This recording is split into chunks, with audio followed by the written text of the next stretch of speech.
Praise lord. మే 21వ తేదీ 2024.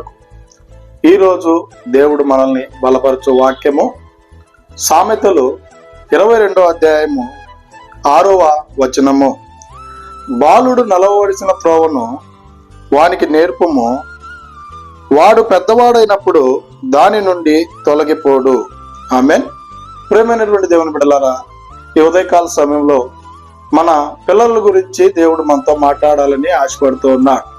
మనం గమనించినట్లయితే ప్రస్తుత దినాల్లో అనేక మంది పిల్లలు చిన్నతనంలోనే అనేక రకాలైనటువంటి చెడు వ్యసనాలకి బానిసయ్యి తల్లిదండ్రులను లెక్క చేయకుండా వాళ్ళు ఇష్టానుసారమైనటువంటి జీవితంలో జీవించేటువంటి వారుగా పిల్లలు మనకి కనబడుతూ ఉన్నారు. అలాంటి వారి కోసమే ఈ ఉదయకాల సమయంలో దేవుడు మాట్లాడుతూ ఉన్నాడు. మీ పిల్లల్ని ఎలాగ మీరు పెంచుతూ ఉన్నారు, ఎలాగ మీ పిల్లల్ని మీరు సంరక్షిస్తూ ఉన్నారు. బాలుడు నడవవలసినటువంటి త్రోవని చిన్నతనంలోనే వాడిని ఎలాగ నడవాలో, ఏ పని చేయాలో, ఏ పని చేయకూడదో చిన్నతనం నుంచే వాడికి మనము నేర్పించినట్లయితే పెద్దవాడైన తర్వాత దాని నుండి వాడు తొలగిపోడని చెప్పి దేవుని మాటలు సెలవిస్తూ ఉన్నాయి.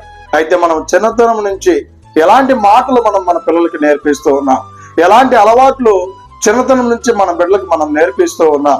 అలాంటి వారి కోసమే ఉదయకాల సమయంలో మాట్లాడుతూ ఉన్నాడు. ఇకనైనా మన బిడ్డల్ని మనము చిన్నతనం నుంచే వాడు నల్లవలసినటువంటి త్రోవల్లో వాడిని నడిపించేటువంటి వారంగా మనం ఉండాలని దేవుడు కోరుకుంటూ ఉన్నాడు.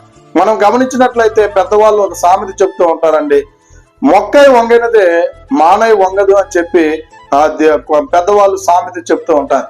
అలాగుననే చిన్నతనం నుంచే మన బిడ్డల్ని మనము ఒక మంచితనంలోనికి, ఒక మంచి నడవడికలోనికి, వాడు నడవలసినటువంటి మార్గంలోనికి వాడిని మనం నడిపించినట్లయితే పెద్దవాడైన తర్వాత నువ్వు నేర్పించేటువంటి ప్రతి విషయంలో నుంచి కూడా వాడు తొలగిపోడని దేవుని మాటలు సెలవిస్తున్నాయి. కనుక ఇకనైనా మనము మన పిల్లల్ని చిన్నతనం నుంచే వాడు నడవలసినటువంటి త్రోవలు నడపాలని నేర్పించాలని కోరుకుంటూ ఈ దిన వాక్యం ద్వారా దేవుడు మనల్ని బలపరచును కాక. ఆమేన్. God bless you.